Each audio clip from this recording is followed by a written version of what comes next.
चलिए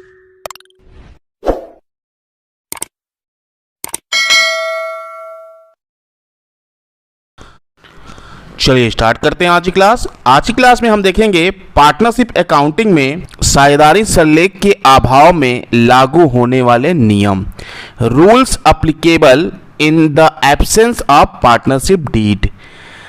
अभी तक ज़्यादातर लोग जानते होंगे साझेदारी संलेख के बारे में, पार्टनरशिप डीड के बारे में, लेकिन भाई पार्टनरशिप डीड जब पार्टनरशिप फॉर्म में नहीं होगी तब क्या क्या रूल्स एप्लीकेबल होंगे, आज हम लोग ये देखेंगे। तो वीडियो बहुत ही महत्वपूर्ण है, तो वीडियो को बिना स्किप किए अंत तक जरूर देखिए। चलिए स्टार्ट करते हैं, वन बाय वन करके हम लोग समझते हैं। साझेदारों के मध्य कोई समझौता न होने पर भारतीय साझेदारी अधिनियम 1932 में दी गई व्यवस्थाएं लागू होंगी। कौन कौन सी व्यवस्थाएं हैं हम लोग समझते हैं। पहला, लाभ हानि विभाजन का अनुपात, प्रॉफिट शेयरिंग रेशियो। संलेख के अभाव में साझेदारों के मध्य लाभ हानि का विभाजन बराबर बराबर अनुपात में होना चाहिए, चाहे साझेदार ने पूंजी लगाई हो या न लगाई हो। मतलब जब पार्टनरशिप डीड पार्टनरशिप फॉर्म में नहीं बनी है तो वहां पे जितने भी पार्टनर्स होंगे, जो भी प्रॉफिट या लॉस होगा वो बराबर बराबर बांटेंगे, शेयर करेंगे, चाहे कोई पार्टनर पूंजी लगाई हो या ना लगाई हो। दूसरा पॉइंट, पूंजी पर ब्याज, इंटरेस्ट ऑन कैपिटल। साझेदारी संलेख में पूंजी पर ब्याज का उल्लेख न होने पर साझेदारों को अपनी पूंजी पर ब्याज प्राप्त करने का अधिकार नहीं होगा। संलेख में ब्याज का प्रावधान होने पर केवल लाभ के दशा में ही पूंजी पर ब्याज प्राप्त करने का अधिकार होगा। जितने भी पार्टनर पार्टनरशिप फॉर्म में हैं उन्होंने अपने अपने हिस्से की पूंजी लगाई है। अगर पार्टनरशिप डीड में मेंशन नहीं किया है कि पूंजी पर ब्याज कितना दिया जाएगा तो किसी भी साझेदार को कोई भी ब्याज नहीं मिलेगा। और अगर लिखा भी है पार्टनरशिप डीड में या बना है तो लाभ होने की दशा में ही पूंजी पर ब्याज दिया जाएगा, हानि होने की दशा में पूंजी पर ब्याज नहीं दिया जाएगा। तीसरा पॉइंट, आहरण पर ब्याज, इंटरेस्ट ऑन ड्रॉइंग्स।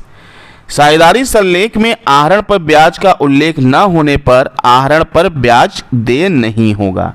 जिस प्रकार पूंजी पर ब्याज नहीं दिया जाएगा उसी तरह आहरण पर भी ब्याज नहीं दिया जाएगा। चौथा पॉइंट, साझेदारों को वेतन, कमीशन आदि, पार्टनर्स सैलरी, कमीशंस एक्सेट्रा। साझेदारी संलेख में उल्लेख न होने पर किसी भी साझेदार को फर्म से वेतन, कमीशन आदि प्राप्त करने का अधिकार नहीं होगा। मतलब कहने का यह है कि अगर पार्टनरशिप डीड नहीं बनी है तो वहां पे किसी भी साझेदार को वेतन, कमीशन, बोनस आदि दिया जाएगा ही नहीं। मतलब जो पारिश्रमिक होगा उसको हम नहीं देंगे। या पार्टनरशिप डीड बना भी है, अगर उसमें मेंशन नहीं किया है कि पार्टनर्स को कितना वेतन, बोनस, कमीशन दिया जाएगा तब भी हम नहीं देंगे। पांचवा पॉइंट, ऋण पर ब्याज, इंटरेस्ट ऑन लोन। साझेदारी संलेख में उल्लेख न होने पर भी साझेदार द्वारा फर्म को दिए गए ऋण पर उसे 6% वार्षिक की दर से ब्याज पाने का अधिकार होगा, चाहे फर्म को लाभ हो या हानि।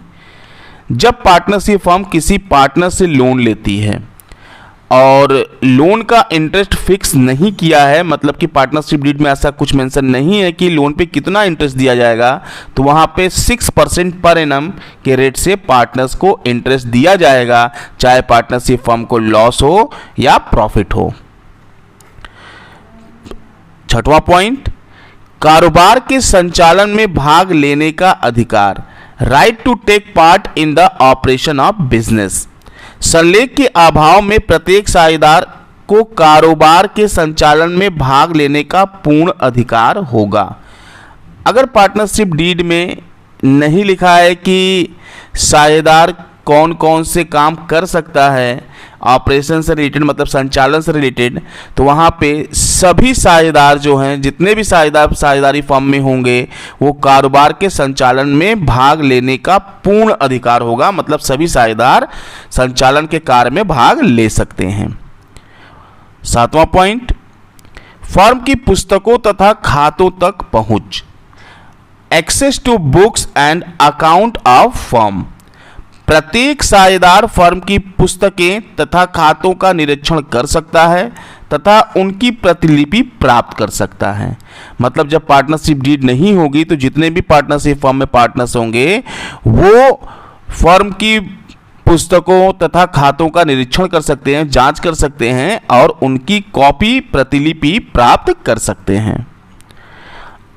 8वां पॉइंट, नए साझेदार का प्रवेश, admission of a new partner. सभी साझेदारों की सहमति के बिना फर्म में किसी नए साझेदार को प्रवेश नहीं दिया जा सकता है। जब कोई नया साझेदार साझेदारी फर्म में प्रवेश करना चाहता है तो वहां पे जितने भी विद्यमान साझेदार हैं वो सभी की सहमति के द्वारा ही उनको प्रवेश दिया जाएगा जब साझेदारी संलेख का अभाव होता है तब। 9वां पॉइंट, किसी साझेदार की मृत्यु होने पे, on the death of any partner, किसी साझेदार की मृत्यु हो जाने की दशा में साझेदारी का अंत हो जाता है।